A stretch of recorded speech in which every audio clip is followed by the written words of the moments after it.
Good morning. Today is March 3rd. I have the pleasure of speaking to Mike Knox. Mike Knox is a comedian, writer, and a retired parole agent. How you doing today? Good. How you doing? Thanks for having me. Doing very well. I love the directness of when you speak. It's just like you're so precise. It's like you want to get the point across with the minimal amount of verbiage. I'm working on it. That's what I'm trying to do. And I think a lot of that has to do with working in the community for so long is that when you're a parole agent, you have a caseload of people. I would have hundreds of people that I have to track down every day. And so time is of the essence. And so you're always kind of cutting corners. Same with when I worked in a prison. It's the same thing. You're trying to house guys, hundreds of people. So it's time management pretty much. Did you find it to be when you actually interact with them, you didn't want them to keep asking you questions, so you closed up or you wrapped up the whole bow of what you were saying as precise as you could? Yeah, because you would have, especially in prison, you would have, you walk into a housing unit and you have 200 guys screaming at you because they're just waiting there in cages. And so what I would say to them is, if I didn't, you get to know them. So if I didn't know them, I would say, hey, just write a note for me at the end of the day, put the note on the side of the door, or at the food port, and I'll pick it up, and whatever I can try to do, I'll do. And that was a system that always worked for me. Other people didn't work for them. Other people, other officers would walk up to the door and start screaming at them, but I just saw that early on was the being kind of patient and not getting angry. I think we were all taught to be angry first. I think being firm, fair, and consistent always worked better for me. How did it feel what was the type of feedback did you really notice from the inmates when you were having that dialogue? Because one of the things is that they have plenty of time. You don't. Yeah, I noticed I wasn't getting stabbed, so I was like, in the beginning, I'm like, oh, this is working for me because they're not attacking me. Because going into prison, it's everything you've seen. It's all fear because it's everything that you've seen on TV, and prison is a lot of boredom. It's a lot of downtime. It's like 99% boredom with that 1% of exhilaration. Just full on adrenaline fear when you're in the middle of a riot or you're watching somebody get stabbed. You do watch. It's prison, so you watch people die. Unfortunately. Yeah, I worked in prison for about 3 months. I told you that. I worked over at Lyman over in Colorado, and I was like, nope, I don't want to be here. I don't know which one's worse. Is the inmates or the officers? And I just remembered I was like, oh, I need to get out of here. It was definitely the officers because the officers were the ones that voluntarily were going there. And was my conclusion. Like, I don't know if you saw this, but you would see them fighting after work, or in front of the inmates. They'd be fighting in front of the inmates. And I just always thought, like, we're getting paid to do this. You can always step away from it. The inmates couldn't step away from it. Just as the longer that I did it, I didn't want to do it either. But I was just like, where else am I going to go right now to be able to pretty much afford insurance? But I wanted to quit every day. I just had a goal to try to be a parole agent. And I'd kind of been, when I got into it, I had been lied to. I was doing a internship in probation, and probation told me, if you want to be a parole agent, you got to go work in a prison, which wasn't true, but I couldn't Google anything at the time. And then, I didn't know probation and parole didn't know what they did. Vice versa. The jails and the prisons don't know what they do. So, they told me, you have a college degree, you won't even be around the inmates, which wasn't true either. So and then when I got there, I was like, this is really fascinating. So I was just kind of collecting information. I wrote a book about it. And that's what I looked at. I just looked at it like, try to use this to the time that I'm here to my advantage. But it is very depressing. I totally agree with that. So when you actually became that parole agent, how was that? How was it actually that transition? What was some of the things that when you got into that field that you're like, oh shit, how come we were not actually taking care of this stuff? Yeah, I think the big thing so parole and prison don't talk to each other, and you wouldn't know the difference. Like, a lot of times you have parole agents that never worked in a prison, so they don't know what the prison is. And then you have the people in the prison that don't know what parole is. So what they'll do is they'll just release they'll release the inmate and say your parole agent's going to take care of everything, which isn't true at all. And I thought that too. And I would always hear that at the prison. Don't worry, the parole agent knows everything. They're going to give you all this money, and they're going to give you housing and insurance, and they're going to help you get your driver's license, all this stuff that you were like, oh, okay, they're going to take care of me, which isn't true at all. So the transition to the parole agent was great because I got out of the prison for me, and the first probably year it was great. But then I just was realizing how much the politics were at play, and then I was like, oh, this is just as pretty much as worse as the prison. I'm just, at least I'm out of the prison, and you're getting paid more, and you are helping people, but the resources aren't really there because none of the state has any of the contracts. So if somebody gets out of prison, there's nothing I have to take them to a private institution to get them housed, or sort of I have to take them to if they need like medical attention, I'm taking them outside of parole, and I don't have any control over it. And what they should be doing is there should be a place where there's housing immediately when somebody gets released from prison that's run by parole or run by the Department of Corrections, and that simply just doesn't exist. They say that it does, but it doesn't exist. So I'm curious about your perspective on this. So when a person gets out of prison or out of jail, how difficult is it for them to be able to find a regular job, or a job that they can be able to make a few dollars and do their upkeep being not going back to prison or jail? I think that it's I think there's a lot of factors to it. I think it is very difficult because you're getting out of prison, you've got to go get a job. The police have taken away your driver's license, any sort of form of identification. So first you've got to go to the DMV and try to get your identification, but you don't have identification to get identification. So that presents problems. And then you've been spending all this time in prison. So you've got to then say, if they run a background check on you, you've got to say, well, I've been in prison, and explain why. So now you've lowered your kind of the chances of what kind of job that you're going to get. And it's probably not going to pay a lot. So you're basically starting all over again. The other side, though, is that what I would see as a parole agent is they just wouldn't show up for job interviews. I would get them a job interview and they wouldn't show up for it. And so a lot of it was the mentality of it. But the other side was, yes, the resources aren't there. There should be, again, because in the prison, there's jobs that they can have. And that should be the same when they're on the outside of, hey, these are considered parole jobs. It's just a transition. But you've really just kind of thrown them out and said, hey, go figure it out yourself. And these are people that they haven't had a good track record of figuring things out for themselves. And I was more than willing to try to help them, but my hands were tied a lot just with basic resources that weren't there. In the beginning, I would buy it with my own money. I would buy a jacket for them or a tent, but then I would realize they would just sell it for drugs. And so I'm at a loss, and I can't support, a tent's $40, a jacket's $20, whatever. It just built it. I ran out of money way too quickly. And I had to stop doing that. Do you believe that there could be a program, like almost like a 3/4 house or a halfway house, that if you're getting people out of prison, but then people that have been successful with actually getting back on their feet, or successful-ish, because successful looks very differently to everybody, but having like a mentor or something that is like a low-cost type of job, but they're actually able to help promote them, the well-being, get back forward? Yeah, they could easily do that. It was just very sad. I mean, one of the things they don't even have for veterans, they don't even have anything like the prison doesn't track any of the veterans. So when they got out to parole, because I wasn't in the military, so I just thought one day, oh, I'm going to start asking, because we have a veterans campus that was close to the parole office. So I started to ask, hey, were you in the military? And sure enough, I had a good 10% that had been in the military, and they had no idea. So I could get them in the car, drive them over to the campus, and then they're set up for housing, everything, because of the fact that they'd been in the military. And that was great. But parole parole or the Department of Corrections didn't have that. And that part to me was frustrating, because you have a population that they need housing right away. And there should, we had empty offices in our building. You could have housed those guys temporarily. And that was always laughed at. I would bring that up to my supervisors.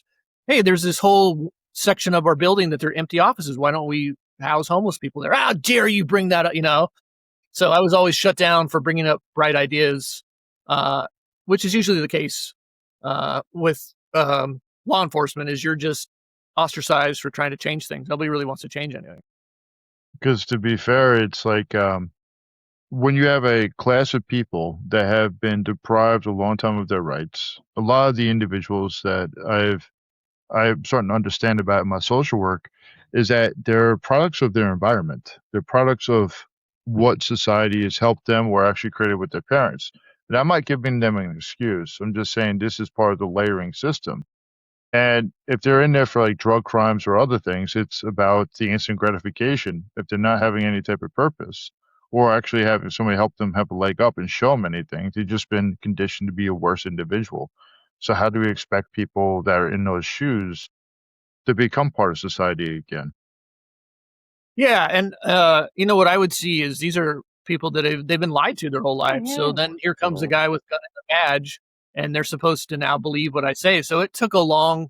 It was all about time. It took a long time for them to even gain trust. And then my problem was I would gain their trust, and then my supervisor would call and threaten them out of the blue for no reason because my supervisor, just he was, thought that it was funny that he could, he had the power to threaten the parolees. So he would call them up and threaten to send them back to prison. Or you would have the police department that would make sweeps. They wouldn't say anything to parole. So you had this great rapport with somebody, and then the police comes and tears up their home. Well, now they don't have any trust in you. They don't believe anything, again, what you say. Um, and so you were always balancing things when it could have been so easy, and it made it so hard. And the bottom line was just they didn't want to pay for it. They, all of these kind of things that are put into place, all this money that's wasted in Los Angeles. We had billions of dollars wasted to house 22 people, and there's thousands of people that are homeless. They're right there in Skid Row. And you could easily solve it. They don't want to do it on purpose. I mean, they like the fact that you have people that are roaming around that need mental health services, and they do nothing about it. Because imagine if we had a society full of mobile, independent people that didn't need a place like Skid Row and everybody had a job. Like, why would we need police officers? Why would we need prisons? Yeah, and even I just laugh too because you have a police station that's right in Skid Row, and they don't even do anything. I mean, they've changed all the laws in Los Angeles and let everybody, nobody's held accountable for anything. And again, that's shocker. That's why crime goes up. But that's by design what the politicians want. The politicians want everybody confused and having to turn to them and hey, if you just vote for me, then this crime will be solved. And here we are, 10 years later since they changed all these laws and nothing's changed. But again, that's why it works. And unfortunately, the people that need the most help that I would see, especially with mental illness, I had a lot of mentally ill people on my case. I had a lot of people with epilepsy who were having seizures, and they were just laughed at. And I would say, hey, this person needs help. And they would say, no, that person's just crazy. And so there was a huge stigma for mental health. And simply they just don't want to do anything to help anybody. And it was frustrating for me because I would have somebody that would 5150 psych hold on somebody, and I would place the person in handcuffs, take them to a psych ward, and they could only be there 3 days, which isn't enough time at all. There were a lot of people that needed to be there long term, and the state just simply didn't want to pay for it. It's very expensive. I went to an acute psychiatric unit for 7 days over in Colorado. I went to a VA thing, and I found out it's about stabilizing. And a lot of these people, like you're saying, they have all these mental health issues. Quite a bit of it's also food deprived. Some of it is because of substance use that actually decayed the brain. Part of it is some of these people actually became homeless because of an addiction that they created based off of what a doctor gave them, what they got prescribed, and then the doctor said, "Hey, I can't prescribe you anymore." The person starts fiending, they start going out there and they lose everything else. A lot of the people, we don't empathize enough and say that a lot of these homeless people, it's not because of choice. It's because of circumstances that they were dealt like a shitty hand or they didn't know how to process it. Maybe might be a sympathizer with them, but my heart goes out to these people. Well, yeah, mine did all the time. I would have, somebody on my caseload that my boss would just say, "Well, send him to social services," and I would say, "He literally can't fill out a social services form. He can't stand in line to fill out a form. To stand in line to go fill out the form for social services to get benefits." So what I would see a lot of times is the people that didn't need benefits were the ones that were getting the benefits, and the ones that really needed the benefits, just their mind could not tell them how to go and process that, and they were all kind of doing the same thing. I mean, they would be naked in a CVS and the police would be called, and the police, a lot of times I kind of always kind of chuckled at this, but it was like the solution for the police would be to shoot the guy. It wouldn't be like, hey, maybe this guy's mentally ill because he's naked in a CVS. But they were kind of always doing the same things because that's how our mind works. But nobody was kind of saying, hey, maybe there's a problem here. We should help these people that are mentally ill, especially when you're going into psychosis, whether it's drugs, and like you were saying, a drug that then causes them to be mentally ill. They're not aware of what they're doing. They're not doing it. They're not doing, those things on purpose. And that's something that I always saw too, was I never felt like they were personally attacking me, but there were other people that felt like it was personal. And I always looked at it like, this is, you've got to really focus one person at a time. And it was that just that one person on your caseload that could take all day long. But the answer that I always get from my supervisor was take him to jail. And that was it. That was the solution for everything. Like I told you before, my personal interaction where I had that one sergeant that was actually two sergeants, the guy replaced, both humanized my acute psychiatric unit, like my psychosis that I was in. I had a suicide attempt, and they humanized it. They humanized me being a person that was just hurting. And the other guy, the patrol officer, which was taught like, hey, this is what we got to do. We got to go hands on. We have to be more aggressive. We have to shut him down by force. That's what I was feeling from him. That was the energy. And it sucks because what I needed was a human. I needed a person to really care about me. And I saw a video over here actually just south of me in Wyoming. There was a Army veteran. He did multiple tours overseas, and his ex-girlfriend called the cops on him. What happened is that the cops went in there. They had a job to do, and they said, hey, we are going to take you in. And the guy was like, no, I'm not. You're not taking me in. They were not listening to him. And they'll end up actually doing suicide by a cop because the cops had a certain perspective of what they wanted to do. They weren't actually hearing the person. And I believe if we start humanizing each other, even in those acute moments, it's not easy for the police at all. The police are actually giving a really rough deal. But I'm just saying, like, it's humanizing those type of mental health challenges. Yeah, I mean, even, for me, my daughter has epilepsy, and my boss would taunt me about my daughter's epilepsy. And it was something that really, really hurt me. And he didn't care. He just thought that it was funny, and he was being funny. And he would tell me that I didn't understand humor because I was an old person, even though he was older than me. And that's what I saw all the time, was that we just laughed in Los Angeles, at least. We just laugh off anybody that has any sort of mental illness. Anything where they can't, it just reminds me of when I was younger. It's like, oh, you just suck it up. And what I would see with law enforcement and also with military is that, you are in these situations where you're in control of everything and people are depending on you. And then when you're not in those situations, like when I retired, I was just standing in the parking lot and I'm done with my job after 23 years. Nobody was saying anything, no congratulations or anything like that.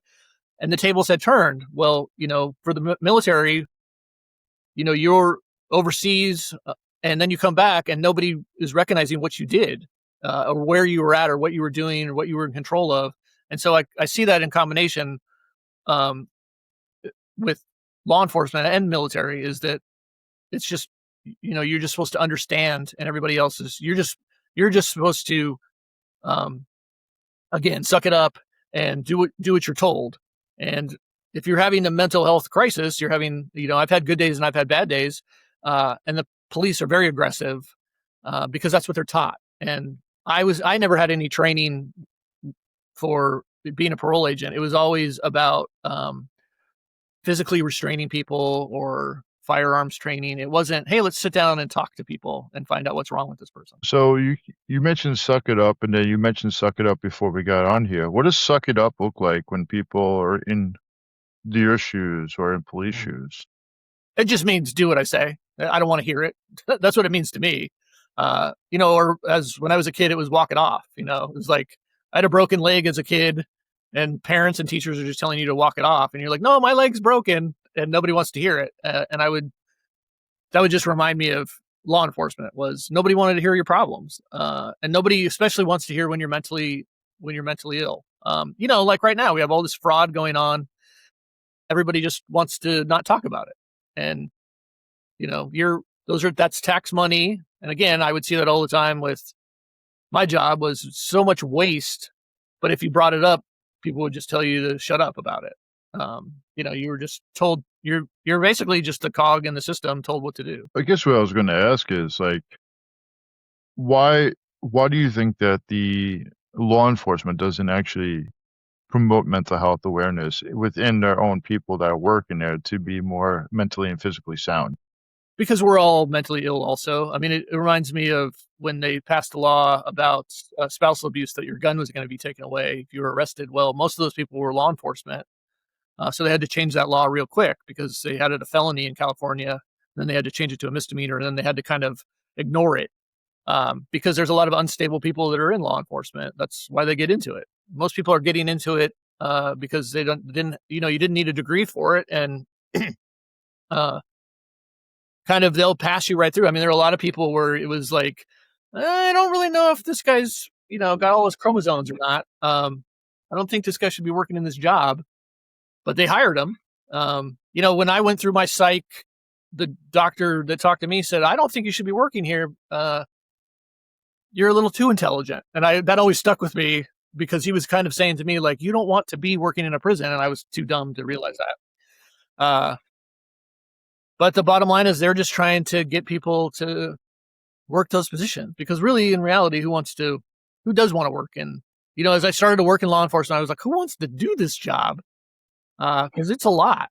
And, so I always say, back the blue, but also those guys are kind of crazy.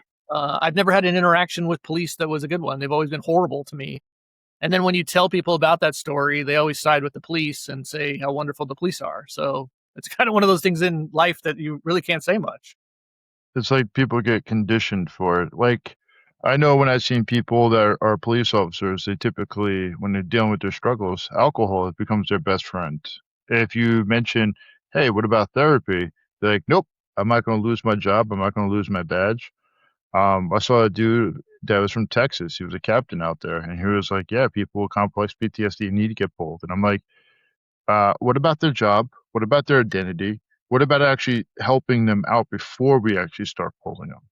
It's just easy to say, well, this cog is broken. How do we actually refurbish it, or how do we actually fix it, instead of actually just throw it away and not just go towards alcohol or spousal abuse or marital affairs?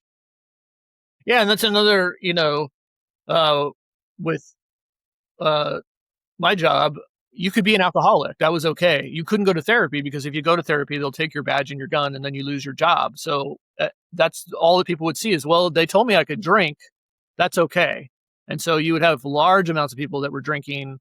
You'd see people that were drinking on the job because it was acceptable. And so I always kind of looked at it like whatever you were told that was okay and to do, people were going to do it. They weren't going to kind of investigate for themselves.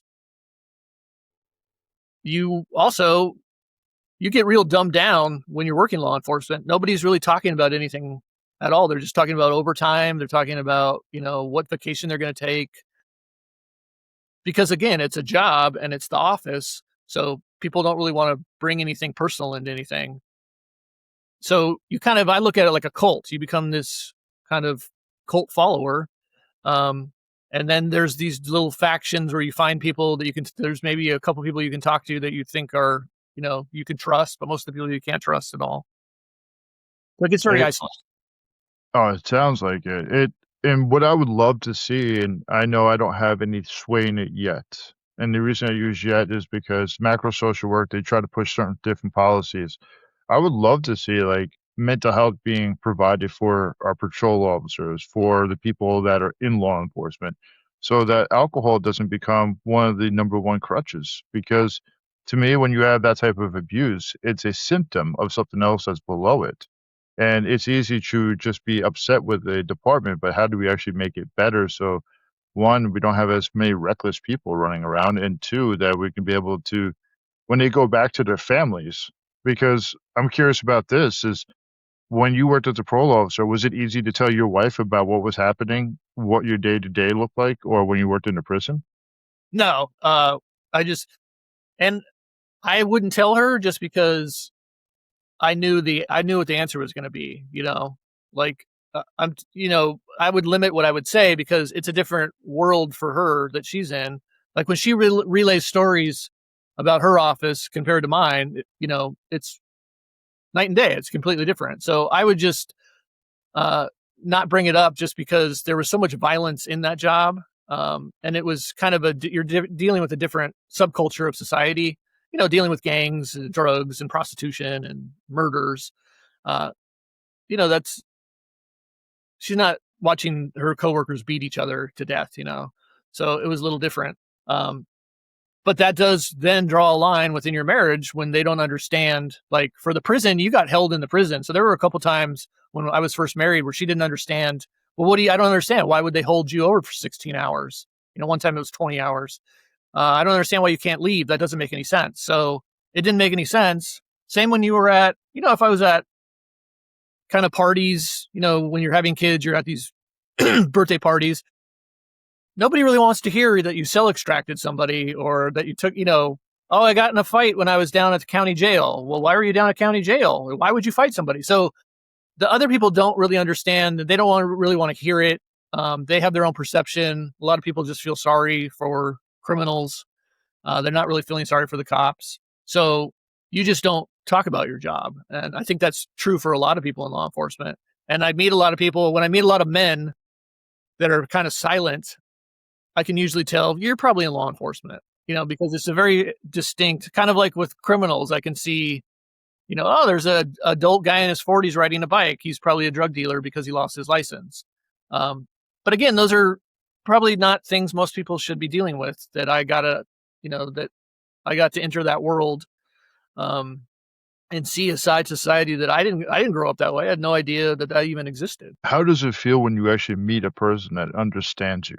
Like when you're like, oh, I'm a correctional officer too. Does you ever just like, you have that relief, or are you able to ever just have that dark humor fun where you could actually just feel like, oh, I'm not just a crazy guy in the room. I know that's how I felt when I was a Marine. Yeah, I think that for me it was different. It is nice to meet other law enforcement because then you can say they at least understand the craziness that's going on.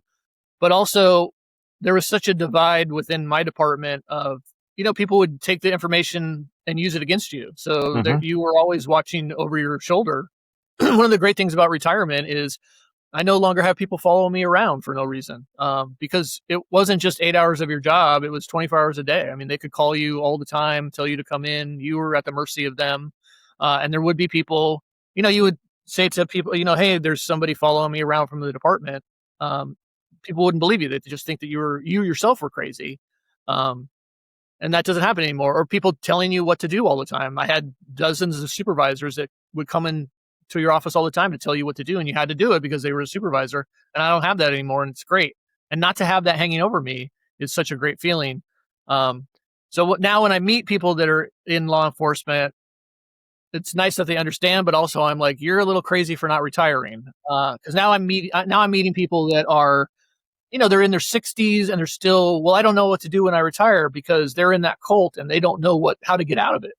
And they are like, well, I'm waiting for the next raise, or I don't want to be at home with my wife, and they can't see out of that, what they've created.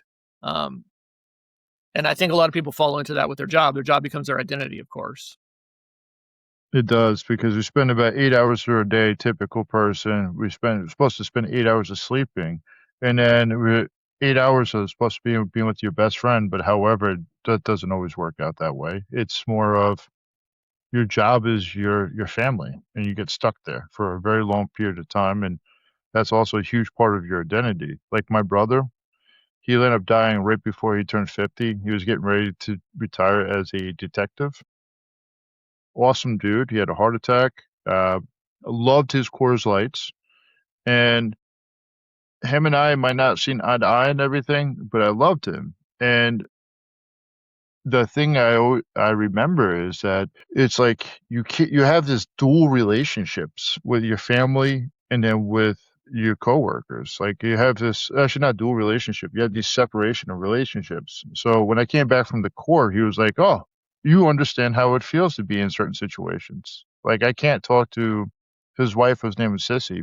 He's like, I can't talk to Sissy about this. I can't talk to other people about this because it doesn't make sense. And I also don't want to impose the fear on them about what we're doing. Yeah, I mean, like my mom is a my mom is a total, you know, 60s activist. And, you know, I had one time where an inmate had a picture of her because they had like a church function where they had gone in to talk to the inmates or whatever, but my mom had never said anything about it. And my point of view was, hey, stay away from inmates. And her point of view was they need my help, but she wasn't going to talk to me and I wasn't going to talk to her. And that was kind of mind blowing to me. Like, I really felt like she wasn't being very smart about what she was doing. She was putting herself in these situations. You know, she had another time where she's she's holding signs protesting against the military, and I was like, why would you do that? And she doesn't even know why she's doing it, but not saying anything about it. And I just always thought like, you should come to me because I know what's going on in a prison. I have a better pulse than other people, and she just wouldn't do it. And she never once. I mean, my family would never bring up that I worked in a prison. Never ask any questions about it. So you're absolutely right. It was really only when I could talk to other people at my 10% at my office that actually understood me. And you just push your feelings down. My every day was just looking for a new place to eat. I was eating my feelings every single day. And that was my outlet, was finding delicious food. Well, in America, the caloric intake is something that's huge.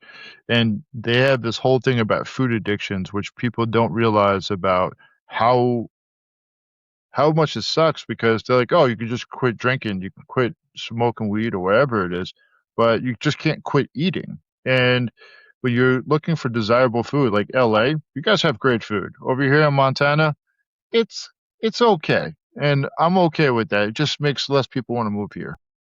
And but at the same time, it's like to tell somebody, hey, I'm actually having a food addiction because of X, Y, and Z. People laugh at you. They're like, and I'm not laughing at you personally, but I feel like that's what they would do to me. And like, but you know how many people want to actually hear these type of conversations to be like, hey, you know what? I am a little bit off, but that's okay. I can get better. That's what I've been looking for. And trying to talk to a therapist when you don't know how to use the words, it sucks, man. Well, I mean, I've been to, my parents dropped me off to go to a therapist, and my dad, my mom, and my sister when I was younger, and they drove off, and I was in the therapist 5 days a week. And I just really realized early on in the 5th grade this is really a one-way street. He's looking that he's going to help me, but he doesn't really want to help me because my parents are paying him, and he doesn't really want to solve my problems. And then you don't want to tell them too much because then they're going to tell my parents on me, or they're going to tell somebody else that this kid's having problems. So really, I really realized like, oh, this is kind of just a dance that you're doing. My parents are feeling good because they sent me to a therapist. The therapist is feeling good. I guess I'm going to try to do better, but nothing's really getting done. Nothing's getting resolved by that. So it takes a lot of time, and it takes a lot of different avenues to get better. And that's the way I always looked at it. Like, my mantra is be good, do good. And that's what I try to do every day. I have lots of faults, but I just try to be a good person, and try to look at other sides and how other people do feel. Because I do believe, life is a huge struggle for everything. And we kind of see everything's kind of cut into pieces on social media, and everything's, so easy for all the people on social media when it really isn't. It's very hard. Everybody's struggling. Everything's expensive. Right now, going into a restaurant is 4 times more expensive. The service is horrible. The food isn't any good. Everything's changed. And I kind of look at that like, well, that's good, because my time when I would go into restaurants, that's where my peaceful time, at least it was cheaper. And I could afford it, and now I can't, but I'm retired, so it's okay. I wanted to bring it back to the dance of, hey, your parents would tell you to do like, want you to go there, therapist would do something. But personally, when I look at it, I'm like, nobody actually helps us understand what the conversation is supposed to be about. And how vulnerable can I be with a person? How do I actually build up this trust with a person? Like, there is the pathway for boys and for guys. I feel like it's virtually impossible to have that type of dialogue unless somebody's role modeling that things can change and things can heal. And so I wanted to bring back to that because I'm like, when you said that, that shit, that hurt. And that didn't hurt me personally, but I can actually just feel the pain of like, hey, I want to get better, but everybody else is feeling good. And all I am is just a marionette to somebody else's play. Yeah, I look at it like everything is sales in our society. Everything's kind of bullshit. And you just got to kind of realize, my best advice to everybody is realize that nobody's going to be there to help you. You really have to help yourself. We're kind of sold this lie that there's all these resources and all these people are here to help us and everybody cares. And in reality, people say that they care, but they really don't. I mean, I saw that with when I retired. Nobody cared. I just walked out. Nobody cared that I retired. Nobody's called me ever since. I, I kind of laugh at it because when I relay that to other people, they don't say like, I understand that's horrible. They make a remark of, well, so what? You're getting a paycheck. And people dismiss your feelings all the time, and so you really do have to I always looked at it like you got to lower your expectations of people and keep lowering them because they're always going to let you down. You kind of got to find your tribe of people. But really for me, I've come to a point where, yes, it's lonely being alone, but it's also like where I'm comfortable. And I do like myself now. I didn't like myself a long time ago, but that was because I was always listening to what other people were telling me. And people still to this day, doing stand up after the show, people will come up and say, I didn't like that joke. I don't think that works. Okay, but you're not a stand-up comedian, so I don't have to listen to you. But people are still going to say it, and it still hurts. But you just got to take it day by day, and that's what I do, just to try to get through it. But people will, they'll never let you down saying horrible things to you. That's for sure. Why did you decide to become a stand-up comedian? Well, I always, I was using humor to deflect, especially with my family. It was like I felt at an early age like this. I'm adopted, and so that played a lot to it also. But I always felt kind of a hole in my heart, and I just realized early on, like, I can use humor to kind of get around situations. So I used humor in prison to get away from horrible situations, and I kind of use that in life also. And in college, I had a guy that was in a band, and he said, "Hey, I want you to open for us." So I opened for his band. It went really well, but then when I did it again, I was bombing. That's kind of I realized like music and prison don't go to, or not music and comedy don't go well together. But it's a great outlet. It's a great therapy. You get up there and you talk about your vulnerabilities, and you talk about these weird stories that you have, and you have a captive audience. They have to listen to you. So it's very hard. You've definitely got to work at it. But it's something that I also looked at as I got older it's my golf. It's, something that I can do.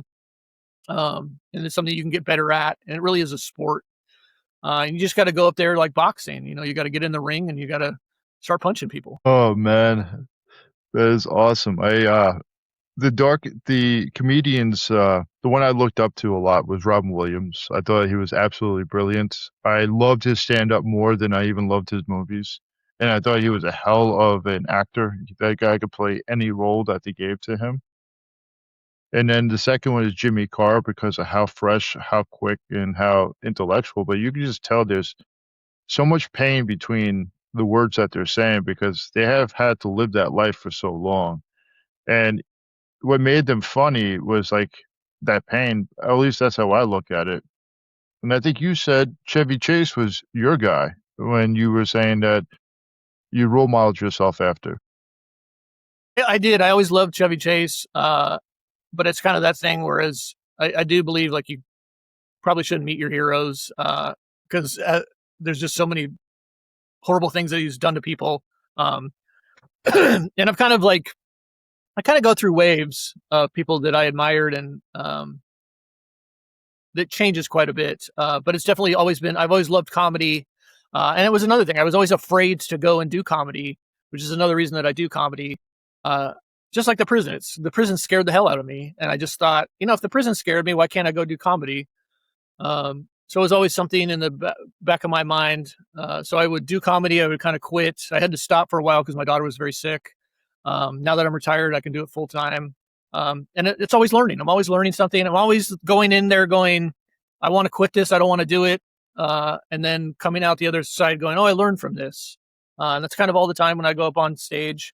I learned, and I look at it like I'm always learning something. That's how I feel about podcasting. When I get a chance to talk to a person like you or anybody else that I interview, I feel like I'm always learning something from them, the different perspectives, like how it is to be a parole officer, to a psychologist, to a person that has been molested as a kid. And you hear this whole spectrum. It's just a humanization of it. And on top of it, I don't say it's scary anymore doing this, but if anything, it's just been so relieving. Like you're just following a passion. You kind of feel like your cup is getting full when you do your not pod when you do your comedy. Is there any way people can actually see your comedy? But yeah, I've got it on all my social is Mike Knox comedy at Mike Knox comedy. I'm at Flappers Comedy Club tonight at 7:30. So I'm always posting. I'm in Los Angeles, so I'm always local in Los Angeles doing comedy. So you also are a writer. What did you write about? I've got a book about prison called Straight Fish. I got a book about my daughter's epilepsy, which is called Vivian's Rain. My daughter actually has a medical device, like a pacemaker for your brain, that's absolutely saved her life. So I'm a epilepsy advocate. My third book is about pretty much like drugs in prison, or not prison, drugs in college. My time when I lived in Santa Barbara. And I have a fourth book that's coming out this month, which is letters that I wrote to consumer affairs. There's no really kind of such thing as consumer affairs, but I used to write a lot of letters and I'd get free stuff. And with the internet, nobody even answers your emails anymore. So it was all the letters that I collected over the years where I got free stuff. One of the things that I got was I wrote a nice letter to United Airlines. They sent me a free airline ticket, can of peanuts, and $100 gift certificate for drinks on the. I mean, it wouldn't happen now. Nobody cares anymore. Well, you just cut out quite a bit. Is there any way you could just repeat that last two sentences? Sure. I was just saying the United Airlines sent me airline tickets because I just wrote a letter to them. And I write letters emails all the time to companies, and they don't even reply anymore. You get AI. You're not even talking to a real person anymore. So I had the same type of situation. So I was about to switch my insurance from USAA to Geico, and they told me, "Oh, your rates are higher.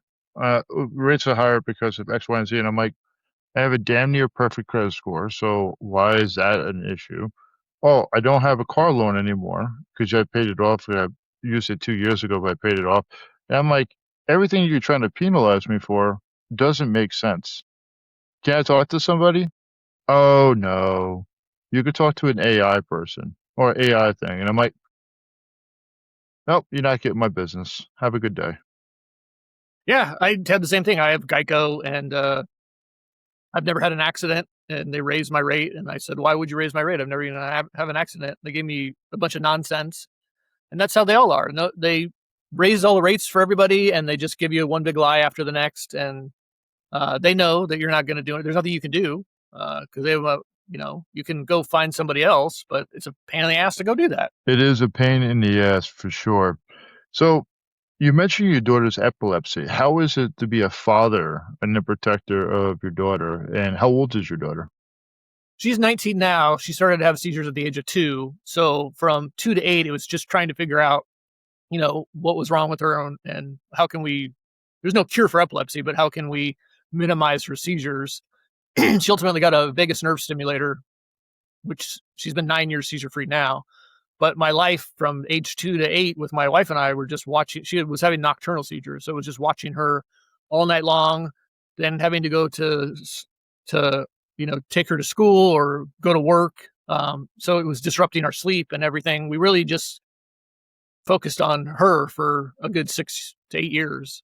I still have PTSD from it, but she's got into college. She's getting ready to live on her own and be independent, and that's all that I ever wanted for her. How were you and your wife able to navigate that? Because I would think it's a lot of stress in that relationship. And the reason I'm asking is because I'm curious about for other people that are married that have a kid with special needs, then how were they able to navigate that situation? For us, it was just fear. It was, you didn't have any time to reflect. You really didn't have time to go, oh, this is what I'd like to change, or this is wrong. It was, hey, is she going to live through the night? So it was a lot of, for me, it was just a lot of praying, and please, please, please, somebody help me. And finding doctors that were horrible and finding doctors that were good, just trying to find a hospital and somebody that would see your side to things. I mean, there was a lot of waiting. We'd wait 5 hours at UCLA to see a doctor for 10 minutes that would say, I don't know what to tell you. There's nothing you can do about it. There was a world-renowned doctor that said, your daughter's not going to live past second grade. She's not going to mentally be able to complete second grade. There's no hope for her. There was a lot of hopelessness. But I could at least depend on my wife. And I think we're a good team. And that was my only goal, was to save my child's life. So you're kind of grieving two identities too, with leaving the parole, then also with your daughter being out on her own. How is that like? Have you started to take that in of like how you're going to handle that? Just Yeah, and again, there's nothing. I just look at it like she's 19 now. Yes, she does need some help, but she, in the eyes of society, is an adult. It's I kind of laugh because I took her to. She's getting her license. She's getting her driver's license. So I took her to the DMV, and the DMV people are like, "Sir, she's an adult. You're not allowed to intervene. Let her speak." And it's like funny because the transition for our society is once you're 18, you're supposed to know everything. And even though she's considered an adult, she doesn't. How would she know anything about the DMV? She's never been to the DMV. She doesn't. She doesn't know what a absolute dumpster fire it is. Or same with the bank. She doesn't know how to get a bank account. Shouldn't we be able to help them, or at least note, hey, these are still kids. She's still in high school. So I just use kind of humor and laugh, and I know that whatever we're kind of approaching, there's going to be problems. Like I'm trying to get scholarships for her because of her epilepsy, so I need a doctor's note. But I can't get a hold of the doctor that she's had for the last 15 years because they have an AI support system. So I can't email them or call. So I've got to physically now go down to the hospital to get them to sign the form physically. They can't email it to me because I can't get a hold of anybody. So again, I've just known that they're always going to let me down, and just to keep pushing forward. And I do believe there's always a third option. Things are always going to work out. They're just not going to kind of work out the way you thought they were going to work out. But it's not been great, but it has always worked out. My friend Chelsea, she said her aunt has seizures for 55 years and she wasn't supposed to live past 13. Like I never had kids, and what I can actually hear in your voice, because your voice actually changed a different inflection when you start talking about your daughter. Like it was about the ignorance of the system, the one size fits all. Like this is where they start looking at it as colorblind racism or colorblind discrimination, where they say, hey, you're just because this is supposed to work for people, you're not including everybody else at how this is going to impact. And like this is a huge issue why they've been trying to push like equity instead of just equality of saying, hey, your daughter's 19 years old. She should be able to do this and navigate this on her own. Like, I understand you being a father, get the hell out of the way. But not understanding the other conditions of what you need to do to be able to provide the services for your daughter. Yeah, and those are things, like her school refused to keep her medication, her life-saving medication on campus, but they would keep the medication of kids who had peanut allergies. So it was always a struggle. I would walk her to class. The school didn't like me being on campus. They didn't like the parents walking their kids to campus. I just ignored them. They didn't like us being late. They would always, huge battles. Had to contact lawyers quite a few times because the schools wouldn't do anything. Had to contact a lawyer a few times because the epilepsy foundations wouldn't do anything. The epilepsy foundations do absolutely nothing. You would think that they're there to help you, but all they're there for fundraising. So everybody was consistent in letting me down, but I was never going to let my child down. And so, yeah, it pained me a lot. It pained me, especially at work when my boss would make fun of my daughter. and there's really not much I can do because the business is protecting him, and he's a horrible person, and I just have to. There's a reason this is happening. I have to look past this. I have to focus on my daughter's health, and that has been a blessing. Is focusing on my daughter's health is kept me. I don't focus on all this other nonsense that goes on in the world. I just focus on my family. And I think that that's the key to life when you're focusing on the things that are in front of you that you have control over. I don't have control over so much stuff that's thrown in front of our faces. And I do feel very bad for kids now. My daughter brought up to me, my phone brings me all of this violence every day, and I don't even have time. I don't even have time to talk to you about it. I'm at school and I see that somebody got assassinated, or I see that there's a war going on, and I wasn't even prepared for that. And I don't think that's fair. And I think that that's a fair assumption from her. All these kids are getting all this information that I certainly never got.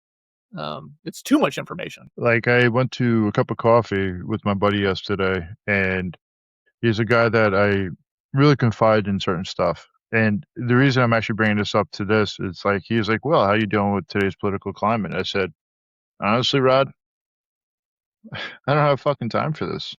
Like, I'm like, nope, I don't have time to look at all this crap. This is just nonsense to me. I am just too busy with life right now, where if I was to get absorbed into an area that I have no control over, I would lose my mind. Yeah, and I think that that's the design. I can tell you, I do not care, but I do care that all of our tax dollars are being spent in places that shouldn't be spent, but there's nothing I can do about it. I just paid my property taxes of $9,500. $2,500 of that has nothing to do with my property. So those are the things that I've got to do as a homeowner, but I don't have to, I can't stop them from where they spend my money. So I just, again, focus on what's in front of me and what my tasks that I got to do. And again, I do every single day. I'm like, all I can do is kind of the AA mantra of all I can do is today, the 24 hours that I have to get this day. And I'm just thankful. I'm thankful that my daughter's health, number one. And I'm just thankful, that I'm still here after all this time. Sounds like you're an amazing father. You can just tell how much you care about your daughter and you care about your wife. It's great to hear that even with the society and the climate that you were in didn't jade you too much, and you're still an advocate for people that don't have the voices. Yeah, yes, I am. And I do try to, a lot of the comedians are young. And a lot of them have what I didn't realize before. Everybody's moving to Los Angeles. So kind of when they look at you, that I grew up in Los Angeles, and they kind of are like, well, why aren't you famous by now? Because it's a work, it's a job, it's work. And people are moving here because they want to become famous. And I think if you just look at it like a job, like in life is a job. Whether you don't have to do anything, you just got to exist. But don't be mean to other people. Things are going to be okay. If you're nice to people, they're going to be nice back to you. And I do think at the core, everybody, they are good. And I think good always beats evil. Well, I hope so. I do. So, Mike, what would be a message that you want people to know about you? And then also, what is a message that you want to be able to give to people that are listening to this? I don't have a message to anybody. But I do want people to have a good life. I think life is in the aspect of mental health. Everybody's going through a struggle every single day, and to pause and to appreciate what it is that we do have. Because I do think life is a gift. It's just hard to kind of see through all of the nonsense of it to see what it's about. But for anybody, it's find something that you love to do, and do your best to have fun doing it. Mike, I'm going to ask you again, can you please tell us how you be able to find your books and also some of the recordings of your stand-up? Sure. You can go to MikeKnox.com or at Mike Knox Comedy on YouTube. I'm always on Instagram and TikTok. Any social media, that's where you can find my books. You can email me, I'll send you my book. Because nobody reads. I agree and I'll disagree at the same time. I know I've been learning to read a lot, and I've been trying to buy everybody's book that I interview. because it just, to me, it's like you spent the time giving me your time. And I value everybody's relationship that I have the pleasure of talking to and interacting with. It's just been absolutely a delight. And I do too. That's why I always love doing anybody's podcast and talking about my story. I do think everybody does love prison, especially that. But I love talking about, there's 60 million people with epilepsy. There's no cure for epilepsy. It's been around thousands of years. So for me to be able to talk about it, it really opens up that door to people then going, oh yeah, my relative has epilepsy. And it really is that one-on-one conversation to then educate people about epilepsy. So I do enjoy doing that. So you actually said vagus nerve stimulator. Vagus nerve What? stimulator. So if I remember correctly, is the rest and digest area the component? Like why does it actually help with the epilepsy? So you have a vagus nerve that goes to your brain, and then there's one that goes to your stomach. And so they have a little generator, and it's sending electronic impulses to your vagus nerve. So it's actually interrupting the seizures. So for my daughter, who's having them all the time, it's just interrupting them, so she's not having them. And beyond that, it was also, the first time that I really realized that it was working was my daughter woke my wife and I up. She had gotten dressed. She'd made lunch, made breakfast. She put a Lego set together.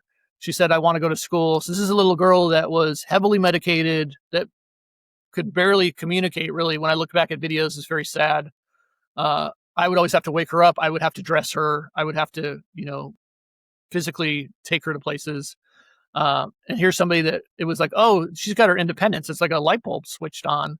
And we're driving to school.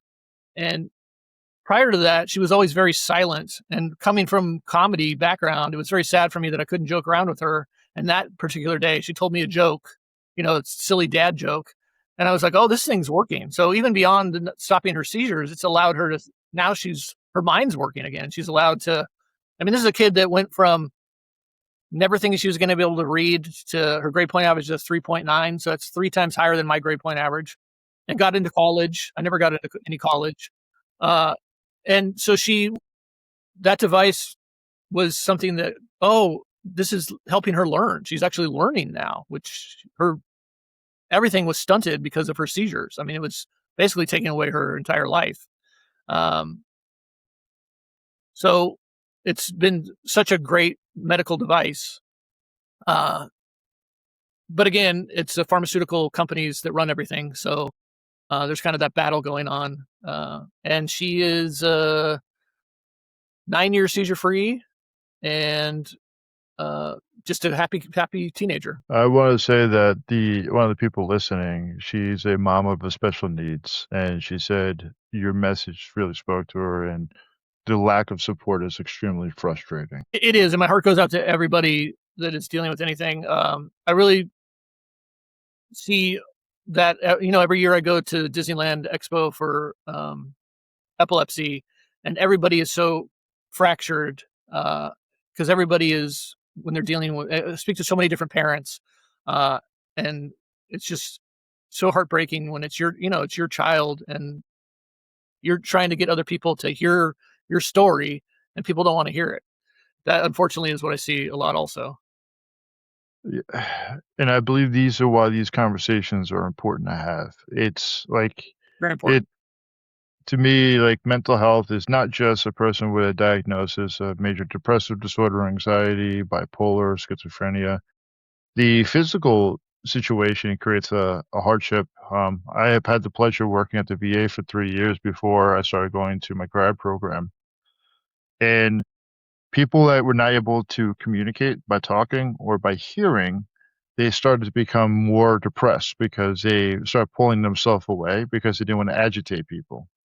And then watching how their spouses, or watching their spouse, the person that's eroding, not being able to communicate, and how much it hurt them, and watching how it was just like this cesspool pulling people away. And if you have a child that actually you genuinely love and you're genuinely advocating for, and everybody's just pretty much saying, our system is just to collect money, it's not for you. It's heartbreaking. Yeah, and I have found one or two organizations that are okay, but the majority of them are absolutely, they get money from the state or the feds or donations, and they'll do like a walk, um, and you kind of find out where the money is going. It's going right back to them.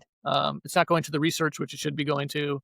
And unfortunately, with epilepsy, because there's no cure for it, they don't even want to consider trying to find, pouring money into it. And it really, I mean, epilepsy kills more than.